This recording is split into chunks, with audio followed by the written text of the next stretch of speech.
Hello, everybody, and welcome to our next in the series on Franklin in Portraits, which is based on our virtual exhibition that's available on the Bloomberg Connects app, which is a free guide, so please do download it if you haven't already. We continue our series with a discussion on Charles Willson Peale, the portrait that was painted in 1785. It was ultimately made for his collection of portraits of famous Americans for his museum in Independence Hall. Karie Diethorn, Senior Curator and Chief of Museum Branch of the Independence National Historic Park in Philadelphia, will discuss with Dr. George Boudreau the significance of this portrait and the Peale Museum. Franklin and Peale first met in London in 1767 and formed a friendship over their shared interest in natural sciences. I'm first going to introduce Dr. George Boudreau, who is a cultural historian of early Anglo-America, specializing in the history of Philadelphia, the work of Franklin, and material culture. He is currently the Senior Research Associate at the McNeil Center for Early American Studies at the University of Pennsylvania, and is a member of the Academic Advisory Panel for Benjamin Franklin House. So over to you, George. Thank you, Caitlin, and it's wonderful to be virtually back on Craven Street. For those of you who are joining us from England today, Caitlin gives us the happy news that as London reopens, the Ship and Shovel around the corner from Franklin House is back open, and you can come and get football scores in Trafalgar Square. So that's all very exciting. We're all missing you very much, but as I said, when we logged on for our pre-meeting, we'll all be back together soon enough. When we started talking about this program series, one of the first names I came up with inviting was Karie Diethorn, who is an old friend. Karie, I have to admit, I was racking my brain this morning trying to remember exactly when we met, but it was a very long time ago. Karie is, to use the parlance that Lucy Worsley uses on her TV program over there, the chief curator of what is known as Independence National Historical Park.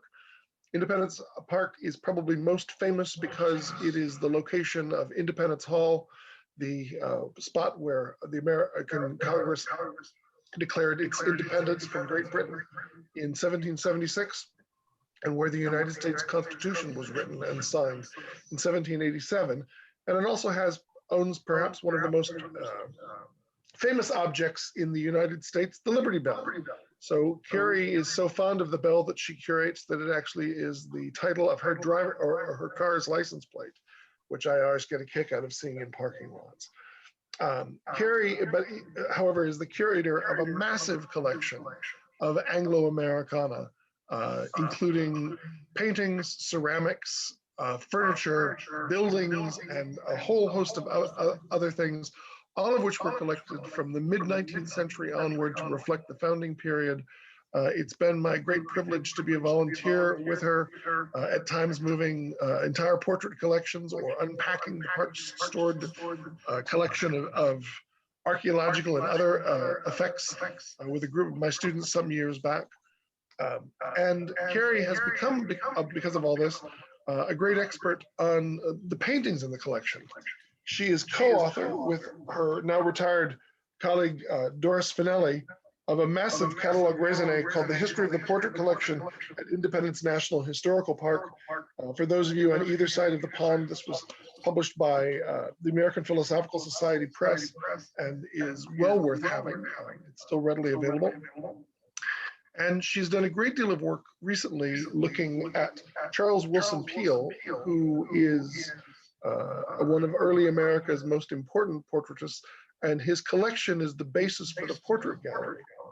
On behalf of the Franklin House today, of which Caitlin said I'm a member of the advisory panel, it's an exciting thing because we know Peale was in Craven Street. We visited Franklin there and actually produced some pretty amusing little pieces of art during that visit.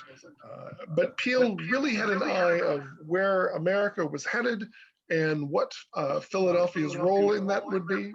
And as I said to Karie this morning, I was rereading our friend Carol Soltis's recent book on the Peale family, and I'll start her with a quotation, and that is, Peale writes to Benjamin Franklin in 1771 from America to London. The people here have a growing taste for the arts and are becoming more and more fond of encouraging their progress among them. I fondly flatter myself that they will find patronage and an asylum when oppression and tyranny shall perhaps banish them from seats where they now flourish. I don't think there was ever a moment in English history where the arts became oppressed by tyranny. Maybe one of our audience can correct me on that. But it's a great thrill to introduce Chief Curator Karie Diethorn. Karie, welcome virtually to Craven Street, and hello from across Philadelphia. Well, thank you so much, George, for that enthusiastic introduction. And thanks, Caitlin and Benjamin Franklin House for inviting me to participate in such a wonderful series on the many faces of Benjamin Franklin as seen through portraiture. And I think we'll start the slideshow now, Caitlin. I'm going to go off camera for this.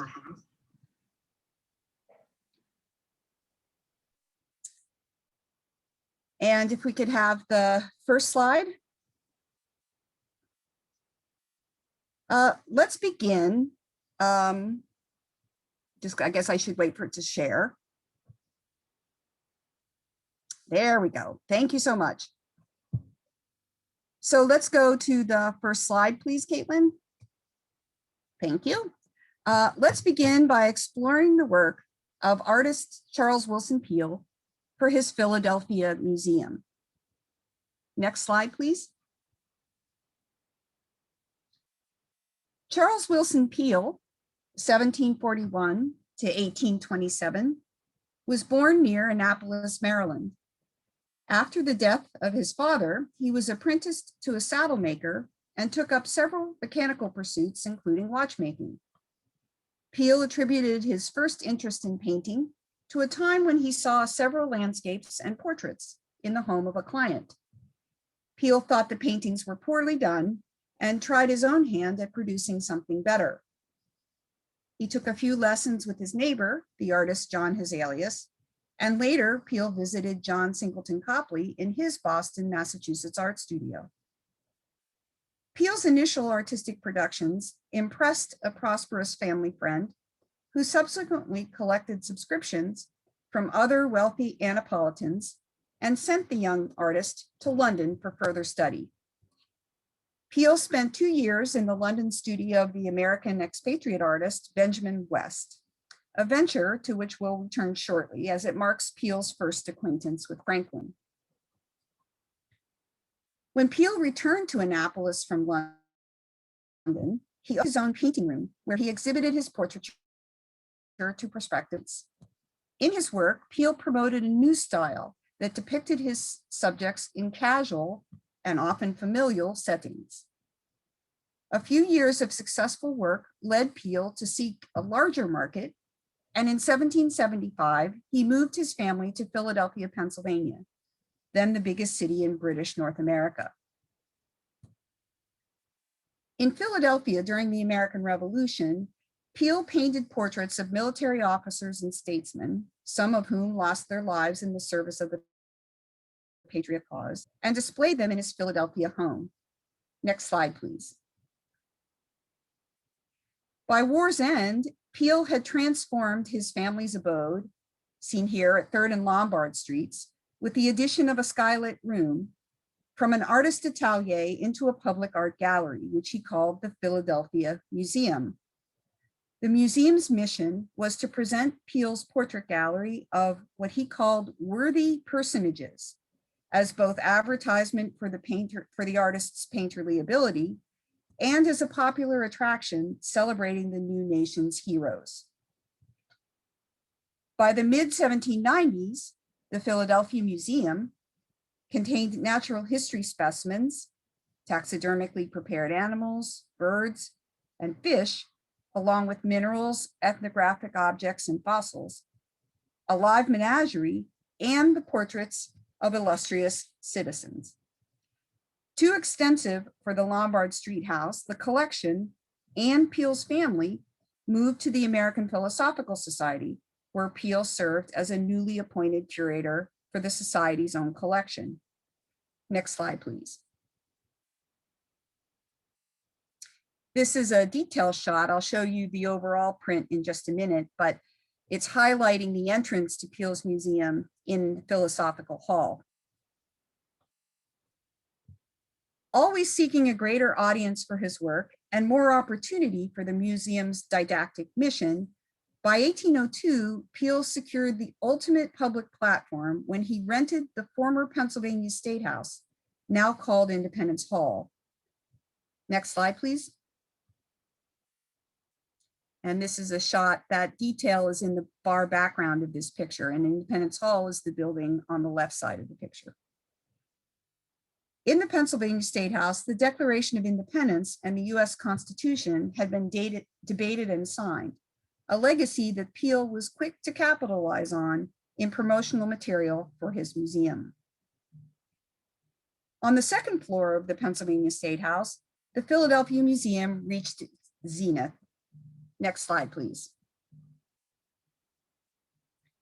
Museum visitors received a printed catalog with which to organize their study of Peale's extensive and ever-changing exhibits. Peale arranged the natural history collections according to the classification system recently developed by Swedish botanist Carl Linnaeus. And on the left-hand side of the picture, you can see many cases full of taxidermically prepared birds. Each exhibit in Peale's museum included a painted backdrop that simulated the habitat of the specimen displayed therein, a novel technique at this time. By 1811, the museum featured a quadruped room, a marine room, and a mammoth room that displayed the reassembled, nearly complete skeleton of a mastodon excavated by Peale in New York State. Above them all, at the pinnacle of nature's grand design, hung Peale's portraits of famous Americans. And you can see the portraits in the upper left corner of this watercolor. Next slide, please. The Philadelphia Museum was Peale's world in miniature, open to those like himself who would indulge their own curiosity and quest for knowledge about the world and its wonders.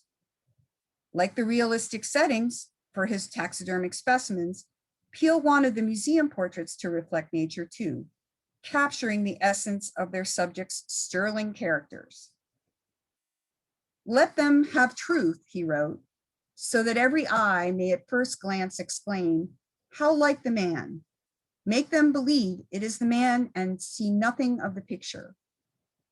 In Peale's museum portraits showcased those whose lives represented for the artist the essential human qualities that had fueled the revolution and would sustain the new American Republic. Qualities of public spiritedness, self-sacrifice, and personal morality. The portraits and the rest of the museum's contents were Peale's contribution to the education of the new nation's present and future citizenry. Next slide, please.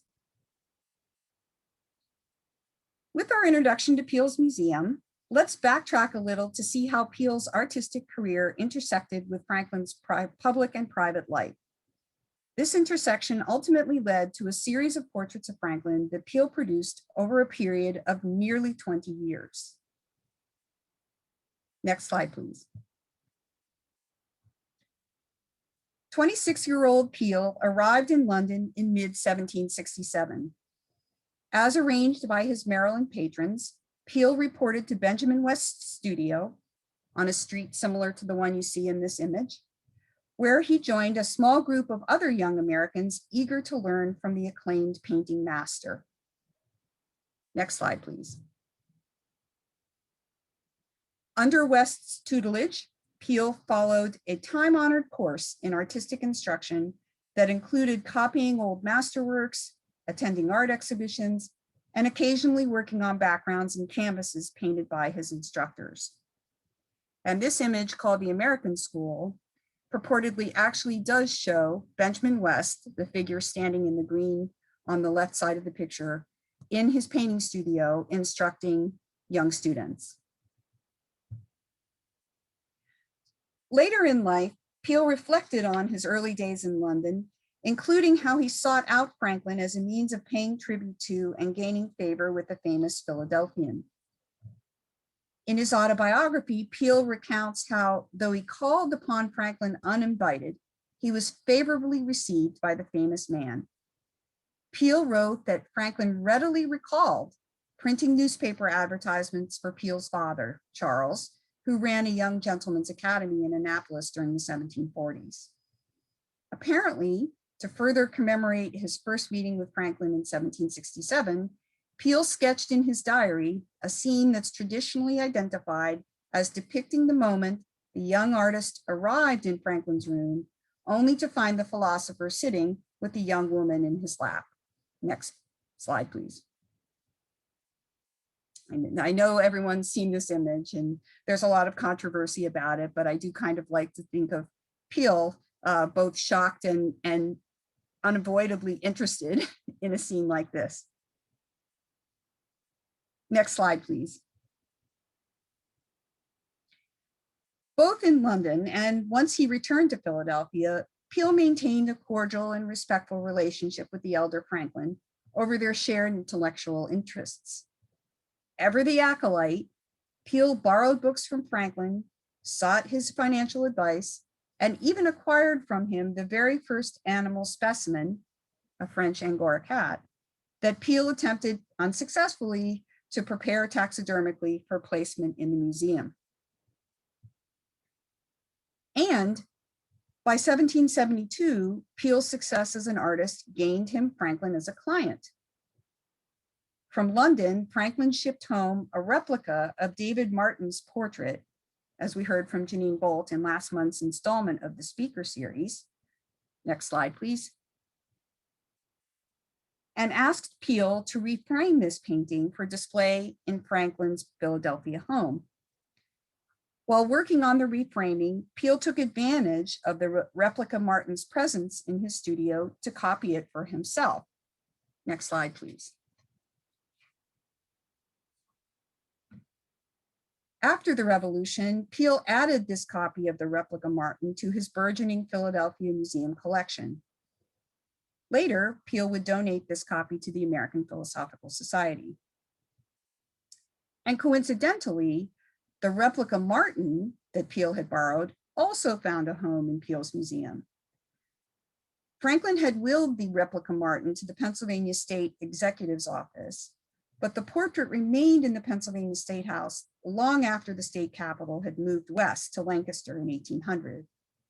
In 1802, when Peale took over the State House rooms, he found the replica Martin on the second floor of the State House and included it among his museum displays.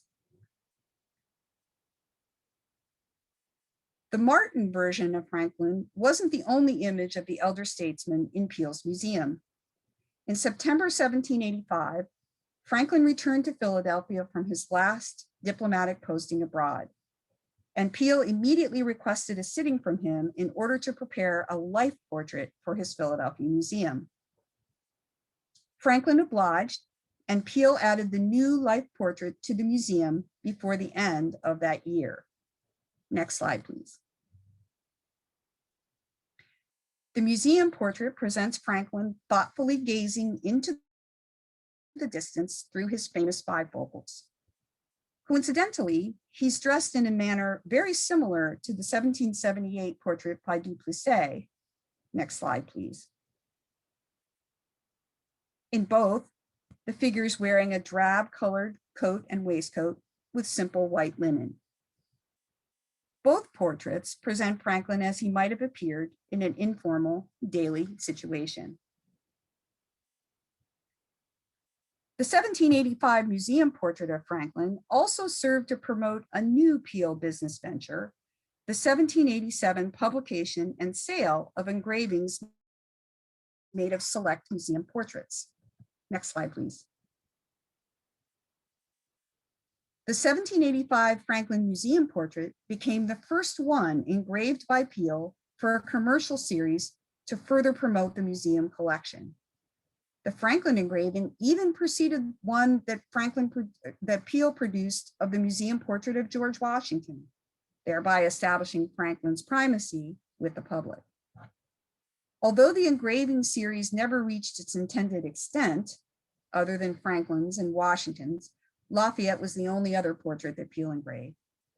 Peale continued to issue the the Franklin engraving for several years in a clear attempt to capitalize on the subject's fame. Peale's final portrait of Franklin was commissioned by the American Philosophical Society in 1789. Despite having Peale's copy of the replica Martin, the Society requested that Peale provide a life portrait of their aged founder. Peale visited Franklin one last time, but found the philosopher too ill to sit for another portrait. Instead, Peale copied the 1785 museum portrait in a larger format. Next slide, please. In this last portrait, Franklin sits in a blue dressing gown at a table covered with papers, which Peale inscribed with a tribute to Franklin's most famous scientific pursuit, the study of electricity. A bolt of lightning illuminates the sky in the portrait's background. The Society never claimed this last Peale portrait of Franklin, leaving it with the artist, who subsequently sold it to a private client. Next slide, please. Charles Willson Peale's many representations of Franklin reflect the artist's personal and professional admiration for his subject. Franklin's public persona fueled Peale's perception of him and ensured Franklin a place in Peale's Philadelphia Museum. Thank you very much.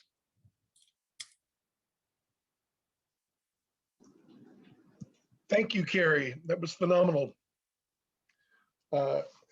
We're not able to see everyone who's here with us this afternoon or this evening, depending on which side of the Atlantic you're on. But if you'd like to post questions in the chat, and I'll have a few to start with.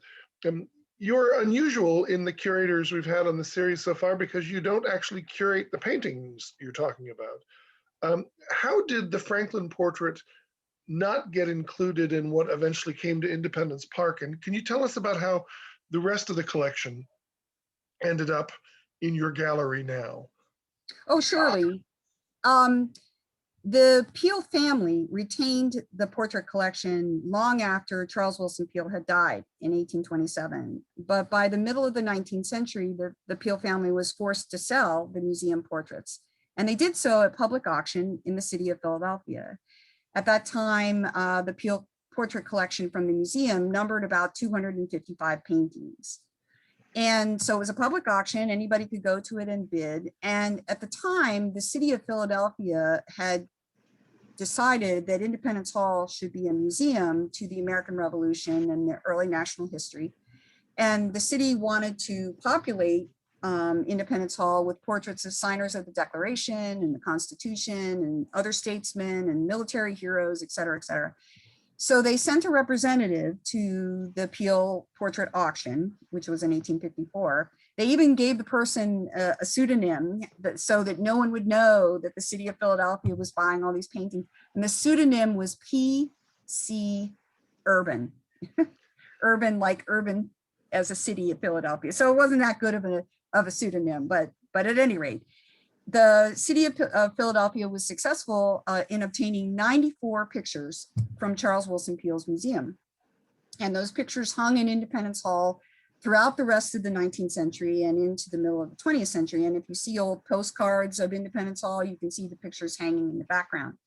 In the middle of the 20th century, the city of Philadelphia and the US Department of the Interior, of which the National Park Service is a part, came to an agreement that while the city of Philadelphia would continue to own the buildings on Independence Square, Independence Hall and its neighbors, that those buildings would come under the stewardship of the National Park Service. And so Independence National Historical Park was created, and these resources came to us, not just the buildings, all the objects that were inside of them, including the Peale Museum portrait.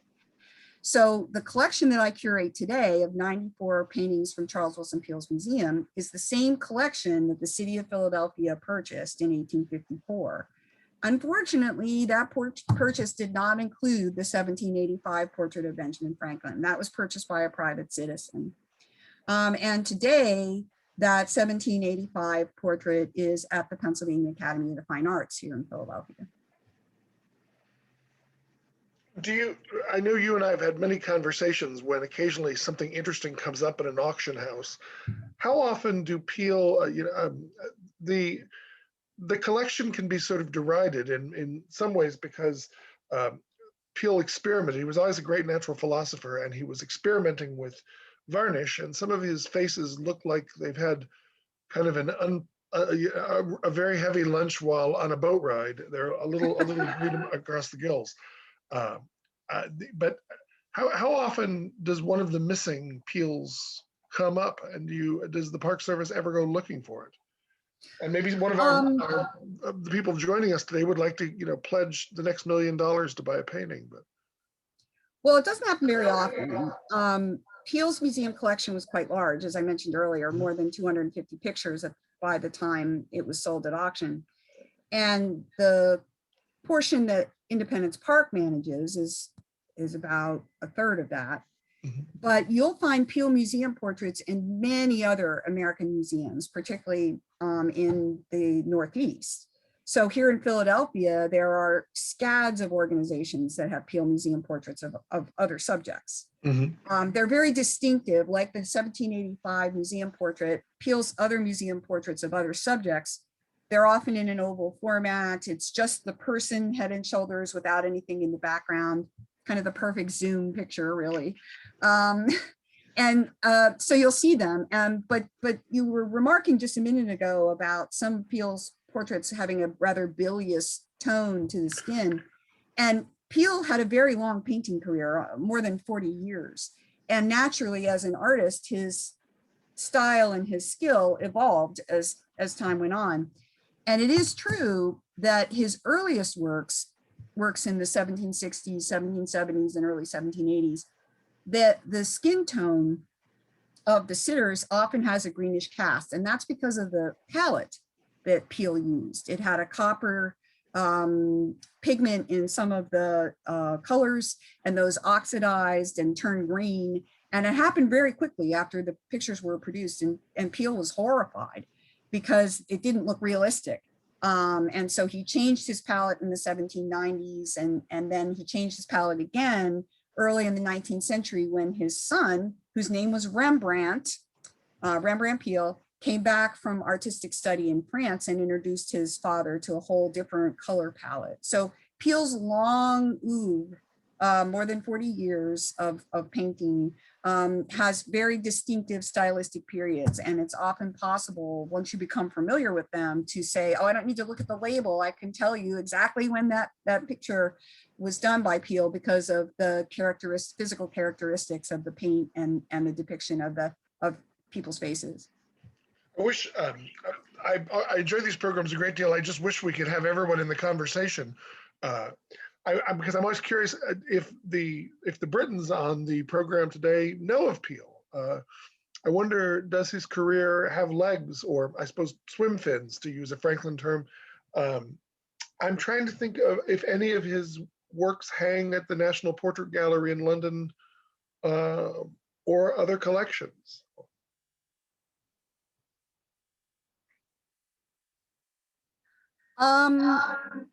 I'd like to know that. I would think that the museum portraits, it would be kind of unusual because the museum portraits were so distinctively American that unless someone bought one and then their descendants moved with it abroad, I don't know of any. If anybody does, I'd really like to know that.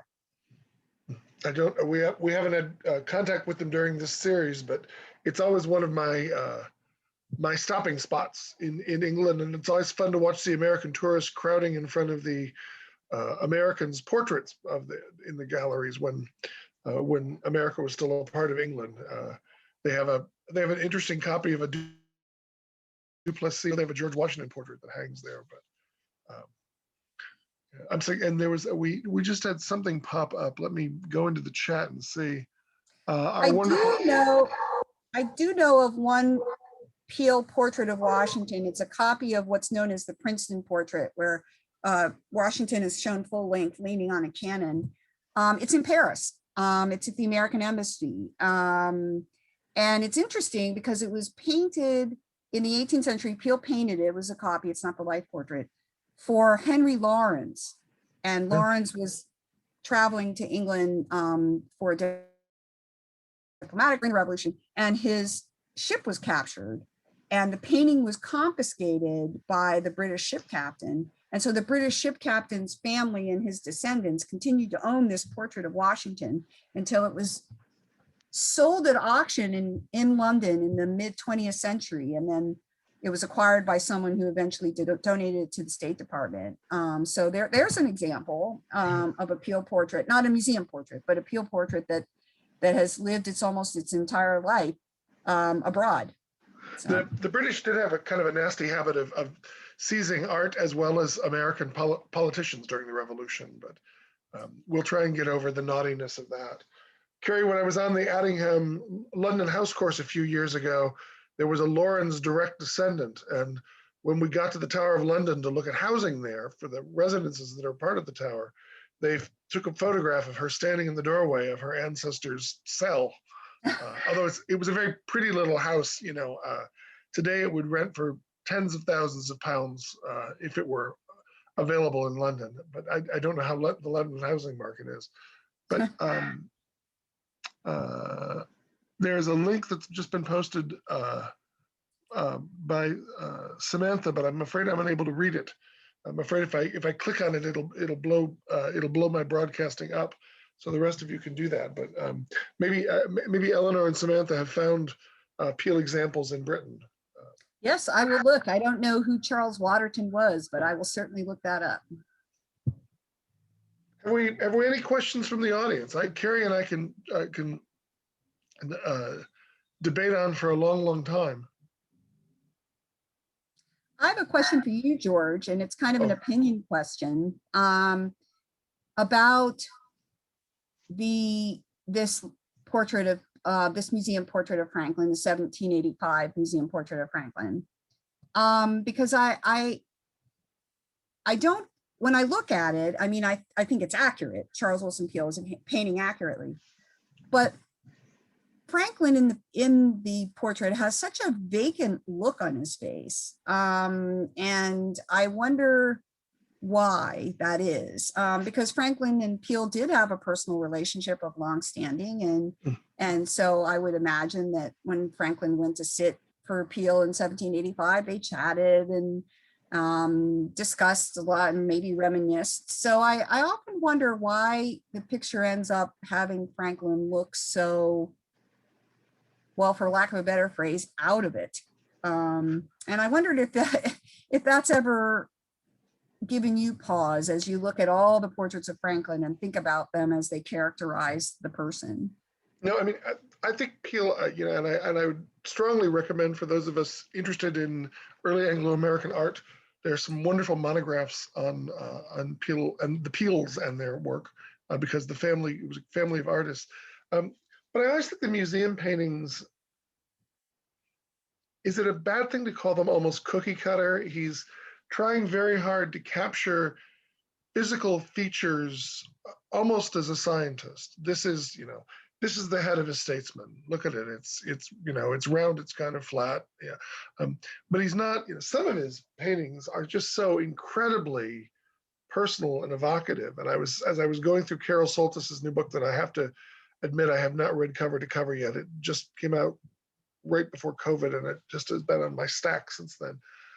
But John Adams, the American statesman and eventually president, when he gets to Philadelphia to be a member of the Continental Congress, he goes to Peale's studio, and Peale is working on one of his most famous paintings, a portrait that we now know as Rachel Weeping, where Peale painted a picture of his wife and their child who is dead in the painting. And Karie and I just had the wonderful experience of getting to go. We're great ones for field trips together, but we went to the newly reopened American wing of the Philadelphia Museum of Art. Some of you were on the lecture with Carol Soltis a few weeks ago. Carol gave us our tour that day. Others of you know the PMA because it is the museum that Rocky runs up the steps of. You always have to explain that to international visitors. It really is a big building full of paintings. But they've rehung Rachel weeping in a really incredible way that Peale had done. There was a curtain to be pulled back and forth across the painting because supposedly the image of this dead baby would make visitors swoon or get overwhelmed by sadness. So Peale could really grab a hold of your emotions if he wanted to.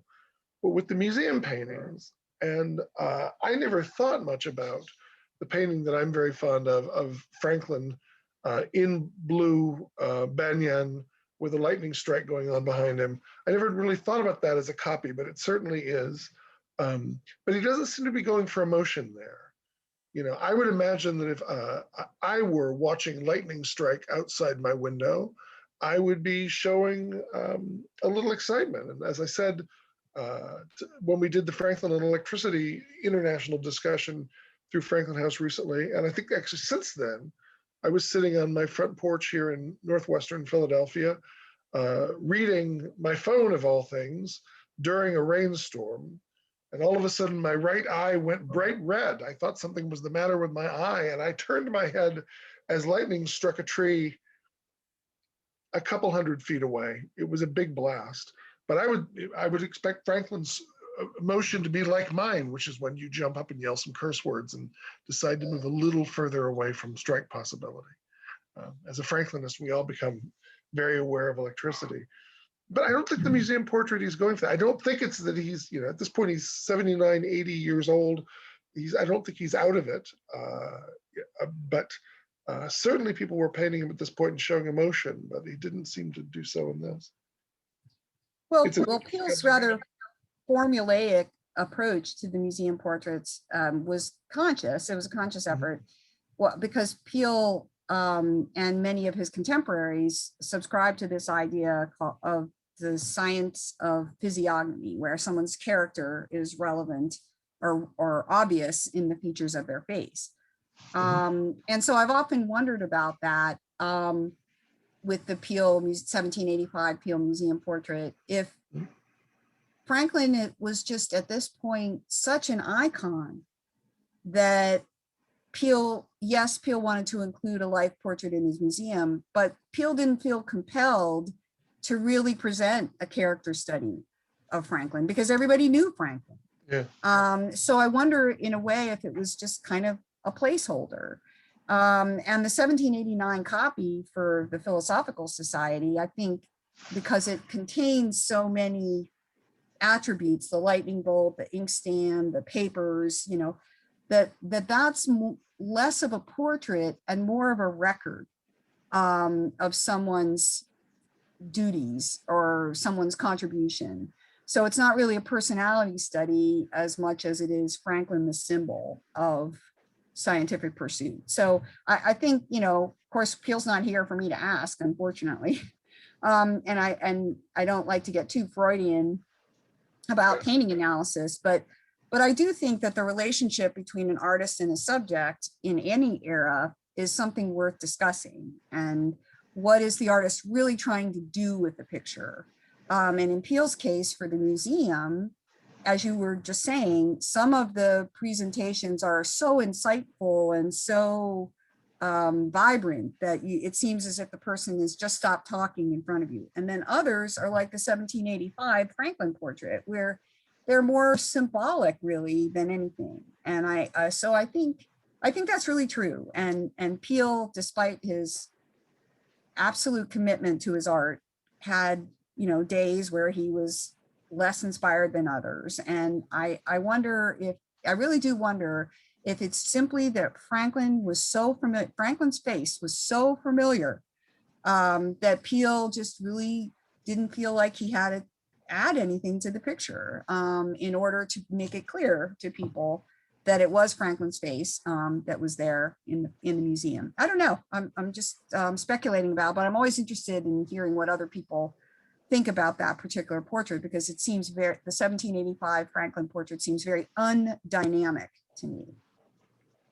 And you know this well, but I'll say to the audience, one of my great pleasures has been being an occasional volunteer with Independence National Park. And one of those roles a few years ago was after a technological mishap in the William Strickland designed Second Bank of the United States building, Karie had to take down, conserve, and rehang the entire portrait collection. And I'm thinking that day and arguing against my own point. You caught me sitting on one of the benches in the building, holding Peale's Thomas Jefferson in rubber gloves, so I didn't damage it with a lap like this. I mean, I have a pretty big lap. But you said, I remember you saying, "Are you all right?" And I said, "I'm just wanted to take 10 minutes to look at this because I'm allowed to." And it's very rare that you go to a gallery and you're allowed to take down a painting and hold it. In fact, I've been asked to step back from the art many, many times in museums.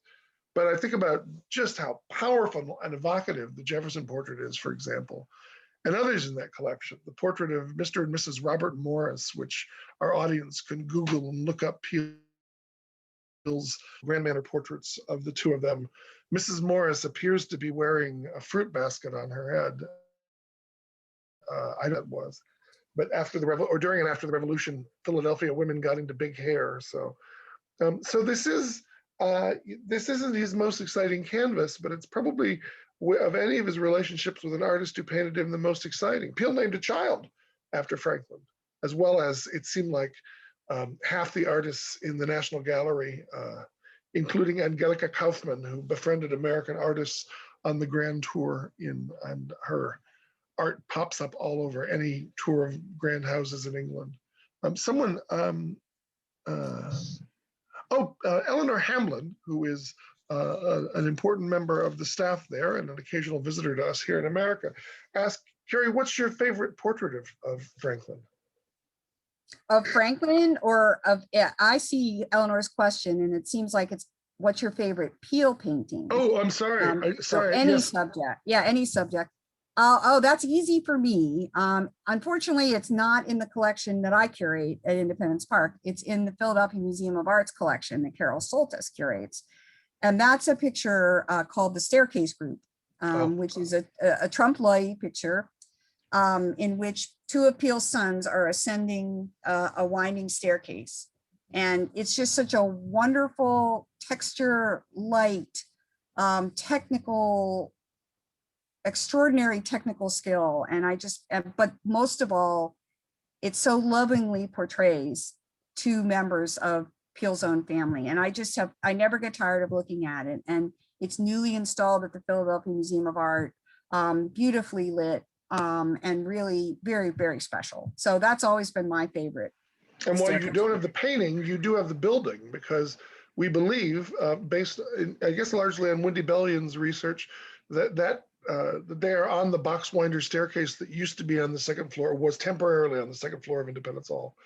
Yeah. I love it because it shows that the hall used to have wallpaper, which we're all getting very deep into conversations about 18th and 19th century wallpaper lately.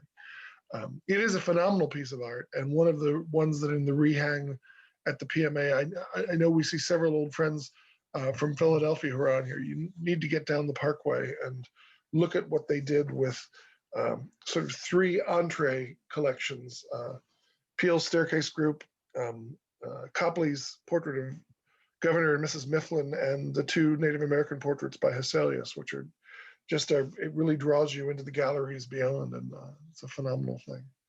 Let's see, anybody? Well, you didn't tell us what your favorite Peale is. Me? Yeah, you. Oh golly, that's a tough one. It might be his Jefferson. I really love the Peale painting of excavating the mastodon, because I usually get into paintings because of stories. I'm no art connoisseur, but Peale was just such a phenomenal, in some ways, wacky character who like Franklin, his brain didn't really seem to have a stopping point. To the best of my knowledge, Franklin sketched a few things, but he had no artistic inclination. But that Peale is trying to capture the world around him and make sense of it, and has this Linnaean view. And I really love the artist in his museum, the painting that shows him drawing back the curtain on the second floor of Independence Hall. But I think I love that because I love Independence Hall.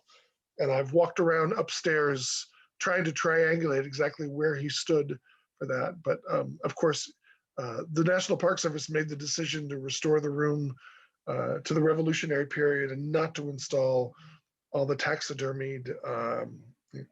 I should say, I don't think we mentioned that, but when you curated the reinstallation of the second bank building, there is an interpretation of Peale's museum in one of the galleries in the 1820 second bank building. So you can see, among other things, he did have a habit that creeps me out. We're both pets people, and he liked to taxidermy things, and I've had no desire to stuff any of my late pets, but the bald eagle that he was given and that they used to keep in a cage atop Philosophical Hall, and that, according to observers, would cry out to him, sort of like my cat Franklin likes to sit in my study and cry to me when he's decided it's time to go out and hunt in the back garden. But you can still visit the eagle. And how many other taxidermy animals do you have in the collection there, Karie? That's the only one, fortunately. The only one. But the others are at the Academy of Natural Science in Philadelphia, or don't And some at Harvard University. But I know you know this, that that Peale talked seriously about preserving Franklin's body and placing it in the museum. Which we're really glad they didn't. Boy, are we ever glad. Yep. Probably some of you who are in London have gone to visit Jeremy Bentham, who did get taxidermied, and then I'm told that they've actually had to rebuild a new head for him because eventually it decomposed enough. So the head you see now is a wax sculpture. I have to admit, in all my time staying for months at a time in Bloomsbury, I have never walked over to see Mr. Bentham. I just don't have a desire to see a dead human body that's been taxidermied. But have friends, some of whom may be on here, who just think Jeremy is the best tourist thing to see in London. I've tried to avoid dead bodies in any country I visit. So I think we're quiet on questions right now. We do actually have a question from Kate Ono, who says, sorry, Kate, I don't see your question. Where is that? It's in the Q&A. I think you were looking in the chat, but there's the Q&A. Sorry, Kate. Yes, shall I try and find that? I can read it out if you'd like. Sure. Here it is. Kate Ono, who is, of course, one of the editors of the Papers of Benjamin Franklin up at Yale. So hi, Kate. We'll be driving past you tomorrow. You call the 1785 a life portrait, but I am not aware of any correspondence about Ben Franklin sitting for Peale in late '85. Your discussion of the woodenness of the portrait makes me wonder if Peale did it without sitting from other existing portraits and his personal knowledge of Ben Franklin. That's a good question. I'm basing my remarks on Lillian Miller's interpretation of the picture in the selected papers of Charles Willson Peale and Charles Coleman Sellers' discussion. I will pin that down and see if I can't give you a better answer. That's interesting. Of course, by late '85, Franklin was back in Philadelphia and living just a few blocks from the Peales. So as one of the problems of correspondence is we lose, if you see someone every day and you pass them on the way to the supermarket, well, they didn't have supermarkets yet. Could it have been a conversation thing? But that is interesting. If Miller, who of course was a great Peale scholar, if she must have found something for that. But Kate, that's really interesting. And if anybody knows the papers of Benjamin Franklin, it's you. So I've never gone systematically through the correspondence between Peale and Franklin.